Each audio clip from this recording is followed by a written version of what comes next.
So once you have an airtight home, you have to introduce mechanical ventilation. This is something that's happened for a long time in bigger buildings, which stands to reason. If you have, say, an apartment building or an office building, and there are people that are far away from an exterior wall, or there are just a lot of people in one building, of course you have to account for making sure that there's enough air for everybody to breathe and that air is circulating enough so everyone can be comfortable. In a smaller building, like a home, this isn't something that we've taken an active interest in the past, but as of the last code cycle, there's actually mechanical ventilation is included for new construction in California now.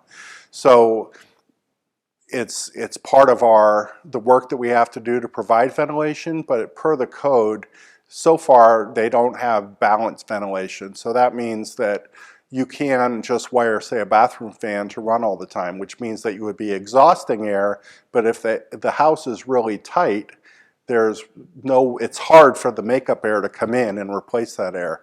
So hopefully we're going to get to the point soon where people are thinking in terms of a balanced system. And what a balanced system means is that if we have air exhausting out, we also have air that's being supplied to come back in so that so that number one, the pressure stays stable, but also the fan that's trying to exhaust air isn't trying to overcome that pressure because there's no place for air to come from.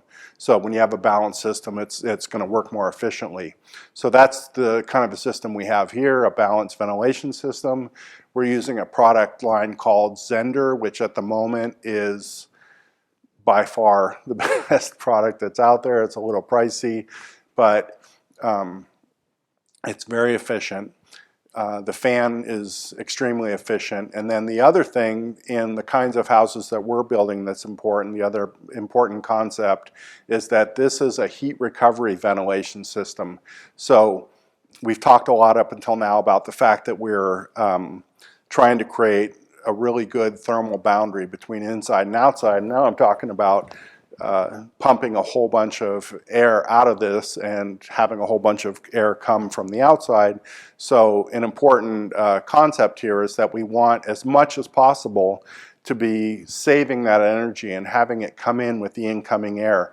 So it happens that in this system, the outgoing air and the incoming air pass by one another. They don't mix, but as they pass by one another, the energy or the heat from the outgoing air is getting transferred into the incoming air.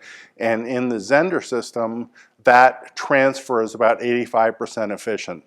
So if the outgoing air is 70 degrees and let's say the outside air, the incoming air is say 40 degrees, then because of that 85% efficiency, the air that actually makes it into the house, the new fresh air, is going to be about 65 degrees.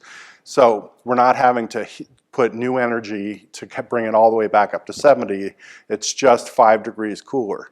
So the majority of the energy is saved and we're providing fresh air ventilation.